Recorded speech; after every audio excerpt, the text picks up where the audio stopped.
he didn't get the opportunity to play high school football, and I got the opportunity, so why pass it up? All through Little League football, me and Mark played beside each other on the line, so we were very close.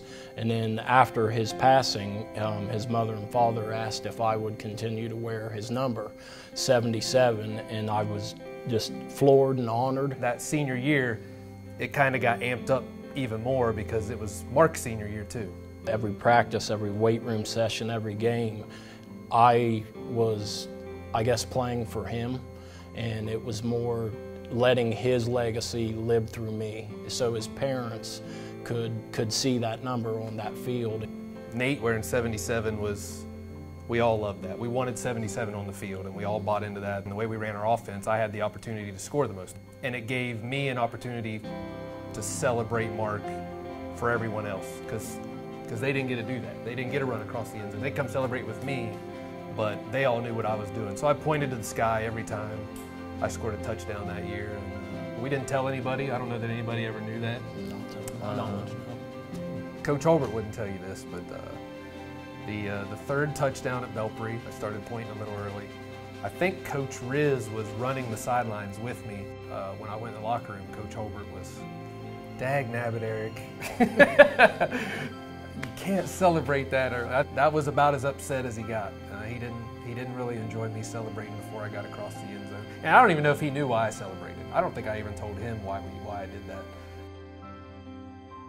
The community did a beautiful tribute to Mark and had his mom and dad and his brother and sister down on the field, and we presented them with a game jersey, 77, and it was just, it was so much bigger than football. We met at the grave, at his grave every Friday, before every game. We always met. We didn't talk football. We just went up there and hung out like we were friends. And then we went and played football. Yeah. And we thought about Mark the entire time. The 9th game of the year, I had messed up one of my feet, and I was born with a degenerative foot disease. As you can see now, I'm an amputee. And the 9th game, I knew something was wrong. Something popped, and that 10th game, I shouldn't have been on the field. I basically played on one leg. Coach tried to take me out that 10th game of the season, and he tried to sub me, and I sent the sub off the field. And I found out later that evening that there was adults in the stands crying, you know, and it not in a negative way, but I think they were truly inspired. And that's nothing, it wasn't anything I was doing. It was more about the love for this guy and the other seniors that we had grown up from 6th grade, and the number that was on my shoulder pads. You know, I know Mark would have given anything to been there, and he was not going to get me off that field. For me, it was the Athens game. Player or coach, it may be its top 5 in best sporting events I've ever been to or been a part of. The best part about that game that sticks out, I can't remember the yardage, 70, 80, 90, I don't know what it was. The last drive doesn't look good for us.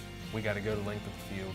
And Nate says, "Eric, I'm going to say something." I said, he looked at every person in the eye. He said, if one of you have 1 inch of you believes we're not scoring a touchdown on this drive, take your butt to the sideline and send somebody else in. I don't think anybody winked, anybody blinked. That moment, that game, just wrapped it all up. You know, from 6th grade with Mark to that point, seeing Nate step out and the 77s saying that.